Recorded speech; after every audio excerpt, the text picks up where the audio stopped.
प्रधानमंत्री नरेंद्र मोदी आज video conferencing के जरिए बेंगलुरु प्रौद्योगिकी शिखर सम्मेलन का शुभारंभ करेंगे। यह सम्मेलन आज से 21 नवंबर तक चलेगा, जिसकी जानकारी खुद प्रधानमंत्री कार्यालय ने साझा किया। जम्मू कश्मीर के काकापोरा में आतंकवादियों ने सीआरपीएफ और पुलिस की संयुक्त टीम पर हमला कर दिया। ग्रेनेड हमले में 12 लोगों के घायल होने की खबर है। आधिकारिक बयान के मुताबिक 12 नागरिकों को ग्रेनेड के विस्फोट से चोटें आई है। घायलों को नजदीकी अस्पताल में भर्ती कराया गया है। हमले के बाद सुरक्षा बलों ने इलाके को खाली करा दिया और हमलावरों की तलाश में सघन अभियान चलाया जा रहा है। पश्चिम बंगाल की मुख्यमंत्री ममता बनर्जी ने स्वतंत्रता सेनानी नेताजी सुभाष चंद्र बोस की जयंती पर 23 जनवरी को राष्ट्रीय छुट्टी घोषित करने की मांग की है। ममता बनर्जी ने इस संबंध में प्रधानमंत्री नरेंद्र मोदी को पत्र लिखा है। मुख्यमंत्री ममता बनर्जी और राज्यपाल जगदीप धनखड़ में जुबानी जंग तेज हो गई है। एक तरफ राज्यपाल ने कहा कि सियासी हिंसा बर्दाश्त नहीं करूंगा, वहीं दूसरी तरफ ममता बनर्जी ने बीजेपी पर हमला बोलते हुए कहा कि चुनाव से पहले राज्य में बाहरी गुंडों को लाया जा रहा है जो शांति भंग करने की फिराक में है। गोवा के पूर्व राज्यपाल, साहित्यकार और बीजेपी नेता मृदुला सिन्हा का 77 साल की उम्र में निधन हो गया। वह अगस्त 2014 से अक्टूबर 2019 तक गोवा की राज्यपाल रही थी। मृदुला सिन्हा के निधन पर प्रधानमंत्री मोदी ने दुख जताते हुए ट्वीट किया। उन्होंने लिखा कि लोक सेवा को लेकर अपने प्रयासों के खातिर श्रीमती मृदुला सिन्हा याद की जाएंगी। वह एक कुशल लेखक भी थी और साहित्य के साथ साथ संस्कृति के क्षेत्र में उल्लेखनीय योगदान दिया। वहीं केंद्रीय गृह मंत्री अमित शाह ने भी सिन्हा के निधन पर शोक जताया है। उन्होंने लिखा कि गोवा के पूर्व राज्यपाल और वरिष्ठ भाजपा नेता मृदुला सिन्हा जी का निधन बहुत दुखद है। उन्होंने जीवन पर्यंत राष्ट्र, समाज और संगठन के लिए काम किया। लद्दाख को चीन का हिस्सा बताने वाले मैप पर ट्विटर ने संसदीय पैनल के सामने लिखित तौर पर माफी मांगी है। संसदीय समिति की चेयरपर्सन मीनाक्षी लेखी ने बुधवार को कहा कि ट्विटर ने यह वादा किया कि वे इस महीने के आखिरी तक अपनी गलती को सुधार कर देंगे। बीजेपी के राष्ट्रीय अध्यक्ष जेपी नड्डा संगठन को चुस्त दुरुस्त करने की दिशा में जुट गए हैं। इसी क्रम में आज वो सभी प्रदेश प्रभारियों एवं सह प्रभारियों के साथ बैठक कर उन्हें भावी रणनीति पर विचार करेंगे। जम्मू और कश्मीर के नगरोटा में आतंकवादियों के एक समूह ने सुरक्षा बलों पर सुबह 5 बजे फायरिंग कर दी। फायरिंग के बाद आतंकी जंगल की तरफ भागने लगे। फिर मुठभेड़ शुरू हो गई, जिसमें 4 आतंकवादी मारे गए हैं। एनकाउंटर के चलते जम्मू श्रीनगर राष्ट्रीय राजमार्ग बंद है। मुंबई पुलिस ने कंगना रनौत के खिलाफ राजद्रोह केस में बुधवार को कंगना और उनके बहन रंगोली चंदेल को तीसरी बार समन भेजा है। दोनों को 23-24 नवंबर को पूछताछ के लिए बांद्रा पुलिस स्टेशन में उपस्थित होने को कहा गया है। गुजरात की सूरत में ट्राई स्टार हॉस्पिटल में भीषण आग लग गई। मौके पर पहुंची फायर की टीम ने सभी को सुरक्षित बाहर निकाला, साथ ही 18 मरीजों को दूसरे हॉस्पिटल में शिफ्ट किया। दिल्ली में कोरोना का विस्फोट जारी है। पिछले 24 घंटे में 7,486 नए केस सामने आए हैं। इस दौरान 131 लोगों की मौत हो गई है। इसी के साथ दिल्ली में एक दिन में कोरोना से होने वाले मौत के मामलों का रिकॉर्ड भी टूट गया है। इंग्लैंड 16 साल में पहली बार 2 मैचों की T20 अंतर्राष्ट्रीय श्रृंखला के लिए अगले वर्ष अक्टूबर में पाकिस्तान का दौरा करेगा। पाकिस्तान ने कोरोना वायरस महामारी के बढ़ते प्रकोप के बावजूद इंग्लैंड का दौरा किया था, जिसके जवाब में इंग्लैंड ने उसके यहां का दौरा करने का फैसला किया है। सीएम अशोक गहलोत आज सुबह 11:30 बजे इंदिरा गांधी मातृत्व पोषण योजना की वर्चुअल लॉन्चिंग करेंगे। इस दौरान महिला बाल विकास मंत्री ममता भूपेश, CS निरंजन आर्य सहित वरिष्ठ अफसर मौजूद रहेंगे। मातृत्व पोषण योजना में गर्भवती महिलाओं को वित्तीय सहायता दी जाएगी। साथ ही गर्भवती महिलाओं को 5 किश्तों में 6,000 रुपए दिए जाएंगे। प्रदेश में कोरोना के बढ़ते केस को लेकर सीएम गहलोत ने गुरुवार को समीक्षा बैठक की, जिसमें कोरोना की दूसरी लहर के निपटने के उपायों पर मंथन हुआ। बैठक में चिकित्सा मंत्री, CS समेत कोर ग्रुप के अधिकारी मौजूद रहे। सीएम गहलोत ने समीक्षा बैठक में अधिकारियों को निर्देश दिया कि अस्पताल में आने वाले मरीजों को प्राइवेट हॉस्पिटल में भी सरकारी दरों में जांच की सुविधा मिल सके। राज्यपाल कलराज मिश्र आज उदयपुर के मोहनलाल सुखाड़िया यूनिवर्सिटी में बने 6 भवनों का लोकार्पण करेंगे। इस मौके पर विधानसभा अध्यक्ष CP जोशी और उच्च शिक्षा मंत्री भंवर सिंह भाटी भी मौजूद रहेंगे। यूपी की राज्यपाल आनंदीबेन पटेल सवाई माधोपुर के दौरे पर हैं, जहां उन्होंने विश्वविख्यात ज्योतिर्लिंग घुमेश्वर महादेव मंदिर में परिवार सहित दर्शन किए। परिवहन मंत्री प्रताप सिंह खाचरियावास ने सचिवालय में अपने चैम्बर में रोडवेज के सीएमडी राजेश्वर सिंह के साथ बैठक कर रोडवेज को घाटे से उबारने पर मंथन किया। परिवहन मंत्री प्रताप सिंह खाचरियावास ने कहा कि बैठक में रोडवेज को किस तरह घाटे से उभारा जाए, इस पर मंथन किया जाए। संविधान दिवस के मौके पर रक्षा मंत्री राजनाथ सिंह ने एनसीसी कैडेट्स से वर्चुअल बातचीत की। कॉन्फ्रेंस में युवा मामले एवं खेल मंत्री किरण रिजिजू, राष्ट्रीय कैडर कोर के महानिदेशक लेफ्टिनेंट जनरल राजीव चोपड़ा समेत राजस्थान के एनसीसी के अधिकारियों के साथ बातचीत की। महापौर चुनाव के दौरान कोटा में कांग्रेस कार्यकर्ताओं पर लाठीचार्ज करने पर कोटा शहर के एसपी गौरव यादव को हटा दिया गया है। डॉक्टर विकास पाठक अब कोटा के नए एसपी होंगे। गौरव यादव का तबादला पुलिस अधीक्षक सीआईडी सीबी जयपुर के पद पर किया गया है। पंचायती राज चुनाव की तैयारी में जोर शोर से जुटी बीजेपी ने गहलोत सरकार पर हमला बोला है। जयपुर में एक प्रेस कॉन्फ्रेंस के दौरान केंद्रीय मंत्री अर्जुन राम मेघवाल ने प्रदेश सरकार पर विकास अवरुद्ध करने का आरोप लगाया। वहीं बीजेपी नेता अलका गुर्जर ने कहा कि गहलोत सरकार ने प्रदेश के विकास के लिए कोई काम नहीं किया। इतना ही नहीं, प्रदेश सरकार केंद्रीय योजनाओं में भी अड़चनें डाल रही है। वहीं परिवहन मंत्री प्रताप सिंह खाचरियावास ने बीजेपी पर पलटवार किया। खाचरियावास ने कहा कि कांग्रेस पर निशाना साधना बीजेपी को उल्टा पड़ जाएगा। उन्होंने कहा कि बीजेपी के सारे आरोप झूठे हैं।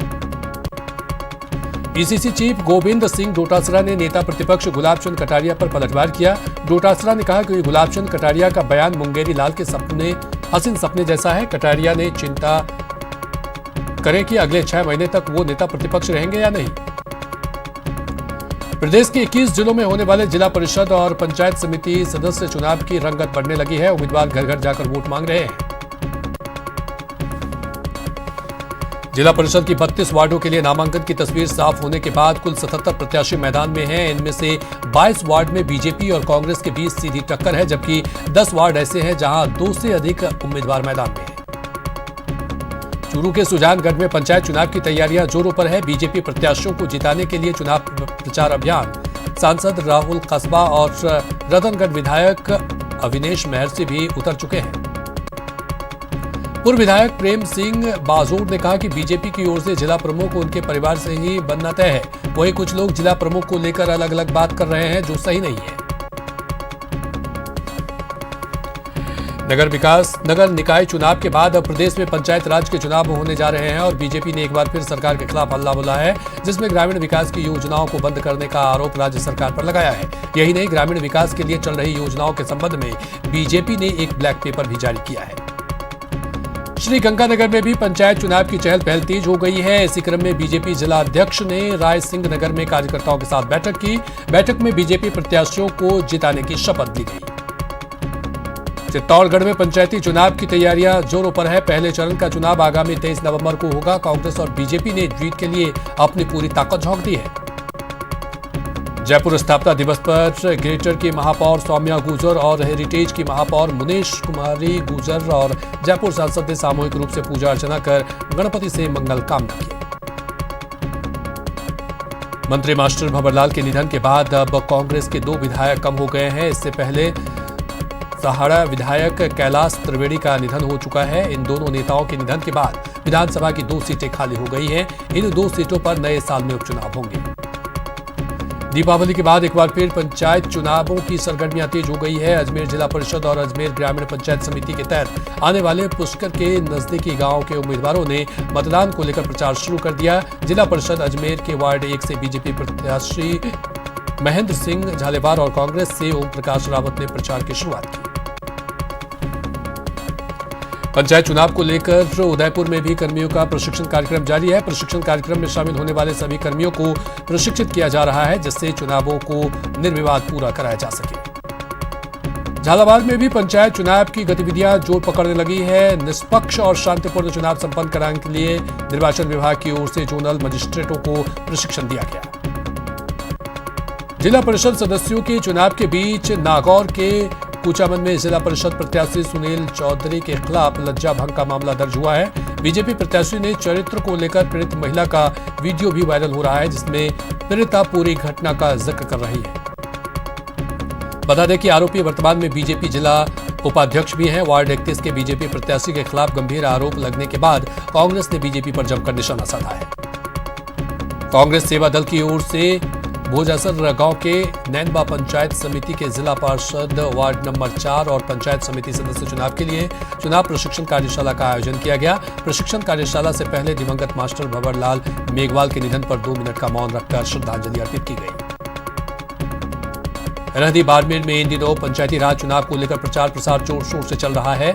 इसी बीच सरहदी धनाव पंचायत समिति के लुम्भानियों की बस्ती के सरकारी विद्यालय में आचार संहिता का उल्लंघन करने का मामला सामने आया है। विद्यालय में हुए एक सभा में ना तो कोई मास्क पहना हुआ था और ना ही सोशल डिस्टेंसिंग की पालना की गई। जिले में होने वाले जिला परिषद और पंचायत समिति सदस्य चुनाव के मद्देनजर जैसे जैसे चुनाव तारीखें नजदीक आ रही है, वैसे वैसे चुनावी समर में डटे प्रत्याशियों द्वारा अपने चुनाव प्रचार में जुट जाने से जिले में चुनावी सरगर्मियां तेज होने लग गई है। और रुकेंगे यहां पर एक छोटे से ब्रेक के लिए। ब्रेक के बाद स्वागत है और अब देख लेते हैं क्राइम की कुछ खबरें। चूरू जिले की एक 25 साल की महिला को डायन और बदचलन बताकर ससुराल पक्ष के लोगों ने उसका हुक्का पानी बंद कर दिया। महिला ने आरोप लगाया कि डायन का ठप्पा लगाकर पीड़ित महिला के चरित्र पर कीचड़ उछालकर उसके ससुराल के लोगों ने गांव के बाजार में निर्वस्त्र कर दिया। अलवर में सामूहिक विवाह के नाम पर धोखाधड़ी का मामला सामने आया है। शादी के लिए रजिस्ट्रेशन कराने वाले दूल्हा दुल्हन के परिजनों ने हंगामा किया और सामूहिक विवाह कराने वाली संस्था पर फर्जीवाड़े का गंभीर आरोप लगाया है। अपनी ही मौत की साजिश रचने वाले सरदार शहर निवासी 42 वर्षीय कैलाश स्वामी को रतनगढ़ पुलिस ने 26 महीने की मशक्कत के बाद गिरफ्तार कर लिया। ब्लाइंड मर्डर का सनसनीखेज खुलासा किया है। लाखों के कर्ज में डूबे कैलाश स्वामी ने शातिराना तरीके से जासूसी फिल्मों के अंदाज में वारदात को अंजाम दिया था। चूरू जिले के भालेरी इलाके की एक महिला के साथ सामूहिक दुष्कर्म का मामला सामने आया है। 28 साल की विधवा महिला को आरोपी पड़ोसी ने शादी का झांसा देकर पहले अपने जाल में फंसाया और उसका 1 साल तक शारीरिक शोषण किया। पीड़िता ने चूरू के महिला थाने में पड़ोसी श्रवण सिंह और धर्मवीर के खिलाफ मामला दर्ज करवाया है। बीकानेर में एसीबी ने एक पुलिस सब इंस्पेक्टर को रिश्वत लेते ट्रैप किया है। नौखा थाने में तैनात sub inspector Hanuman Ram case से नाम हटवाने के एवज में 8,000 की रिश्वत ले रहा था। जैसलमेर में विधवा महिला की नाक और जीभ काटने की घटना सामने आई है। बताया जाता है कि ससुराल वाले महिला पर दूसरी शादी करवाने का दबाव बना रहे थे और जब महिला ने मना किया तो उसकी नाक और जीभ काट ली। भरतपुर में ट्रैवल एजेंसी के कर्मियों और टिकट नहीं लेने वाले बदमाशों के बीच झगड़ा हो गया, जिसके बाद बदमाशों ने ट्रैवल एजेंसी के कर्मियों पर ताबड़तोड़ फायरिंग कर दी, जिसके बाद लोगों ने बदमाशों की पिटाई कर दी। जयपुर पुलिस कमिश्नरेट की ओर से अवैध हथियारों के खिलाफ ऑपरेशन अगेंस्ट गन यानी ऑपरेशन आग चलाया जा रहा है। ऑपरेशन आग के तहत अब तक पुलिस ने 93 मामले दर्ज कर 125 आरोपियों को गिरफ्तार किया है। राजधानी जयपुर में पुलिस ने नकली चांदी की ईंट दिखाकर ज्वेलर से ठगी करने के शातिर आरोपी को गिरफ्तार किया है। आरोपी राजस्थान के जालौर का रहने वाला है। आरोपी के कब्जे से 2 नकली चांदी की ईंट भी बरामद हुई है। कोटा शहर के गुमानपुरा थाना पुलिस ने कार्रवाई करते हुए एक अवैध देशी कट्टा सहित शातिर बदमाश तनवीर खान को गिरफ्तार किया है। शातिर बदमाश शहर के विज्ञान नगर गांधी गृह का निवासी है। तनवीर के खिलाफ गंभीर धाराओं में कई केस दर्ज है। भरतपुर के डीग कस्बे के रिको इंडस्ट्रियल एरिया में 2 फैक्ट्रियों में चोरी हो गई। चोर मेन गेट का ताला तोड़कर अंदर घुस गए और बाइक के साथ साथ 10,000 कैश लेकर फरार हो गए। अजमेर की महावीर कॉलोनी इलाके के नाले में शव मिलने से सनसनी फैल गई। मौके पर पहुंची पुलिस ने शव को निकलवाया। मृतक का नाम प्रभुदयाल था, जो बैरबा कॉलोनी का रहने वाला था। अजमेर के अजय नगर में चोरों ने एक सूने मकान पर धावा बोला और ताले तोड़कर करीब 80,000 के गहने लेकर फरार हो गए। इसके अलावा चोरों ने सिंधी कॉलोनी के पास बन रहे फार्म हाउस से सीमेंट के कट्टे चुरा लिए। कैटलगंज से एक बाइक पर सवार होकर आए 2 नकाबपोश बदमाश कलेक्शन करने आए चावल व्यवसायी से 3 लाख से भरा हुआ बैग छीनकर फरार हो गए। घटना की सूचना के बाद अतिरिक्त पुलिस अधीक्षक शिवपाल बैरबा, अलवर शहर कोतवाल राजेश शर्मा सहित पुलिस टीम मौके पर पहुंची और जांच शुरू कर दी। बारां जिले के अंतादाई नहर से एक 34 वर्षीय युवक का शव बरामद किया गया है। पुलिस ने बताया कि कस्बा निवासी दलजीत सिंह बीते दिनों बाइक समेत नहर में गिर गया था, जिसका शव बरामद किया गया है। गुजरात की सूरत में ट्राई स्टार हॉस्पिटल में भीषण आग लग गई। मौके पर पहुंची फायर की टीम ने सभी को सुरक्षित बाहर निकाला। साथ ही 18 मरीजों को दूसरे हॉस्पिटल में शिफ्ट किया गया। अलवर के नटनिका बारा में मोक्ष गेस्ट हाउस में भीषण आग लग गई। मौके पर पहुंची दमकल की टीम ने आग पर काबू पाया। आग से लाखों रुपए का नुकसान हुआ है। भरतपुर के कुम्हेर में नदवाय कुम्हेर रोड सिकरौरा गेट के पास तेज रफ्तार कार ने बाइक में टक्कर मार दी, जिसमें एक महिला सहित 3 लोग घायल हो गए। उदयपुर में सड़क हादसे में घायल युवक की इलाज के दौरान मौत हो गई। युवक का नाम शाहरुख था, जिसे अज्ञात वाहन ने टक्कर मार दी थी। धौलपुर के NH 3 पर 2 वाहनों के बीच आमने सामने की भिड़ंत हो गई। हादसे में एक चालक गंभीर रूप से घायल हो गया, जिसे पुलिस ने जिला अस्पताल में इलाज के लिए भर्ती कराया।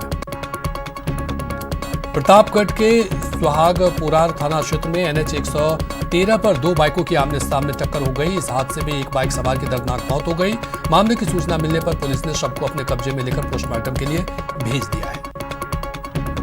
श्री गंगानगर की कोतवाली थाना क्षेत्र में कार की टक्कर लगने से लकड़ियों से भरी ऊंट गाड़ी पलट गई और दोनों ऊंट गाड़ी चालक घायल हो गया। वहीं हादसे में टक्कर के बाद कार बुरी तरह क्षतिग्रस्त हो गई। बारां जिले के अंता में मां की मौत के गम में एक 24 वर्षीय युवक ने दाई मुख्य नहर में छलांग लगा दी। गनीमत रही कि उसी दौरान एक युवक द्वारा नहर में कूदकर उसे डूबने से बचा लिया। देश में कोरोना मरीजों का आंकड़ा 89,12,000 को पार कर गया है। पिछले 24 घंटे में कोरोना के 38,617 नए मामले सामने आए हैं। वहीं पिछले 24 घंटे में कोरोना से 474 लोगों की मौत हो गई है। इसके साथ ही कोरोना से मरने वालों का आंकड़ा 1,30,000 को पार कर गया है। मरुधरा में बीते दिनों 2,178 पॉजिटिव केस मिले हैं, जबकि 12 लोगों की मौत हो गई है। इसके बाद प्रदेश में कोरोना से मरने वालों का आंकड़ा 2,101 हो गया है। प्रदेश में कोरोना पॉजिटिव मरीजों का आंकड़ा 2,32,000 के पार पहुंच गया है। प्रदेश में अब 19,478 एक्टिव केस हैं, जबकि 2 लाख से 10,000 से ज्यादा लोग डिस्चार्ज होकर ठीक हो चुके हैं।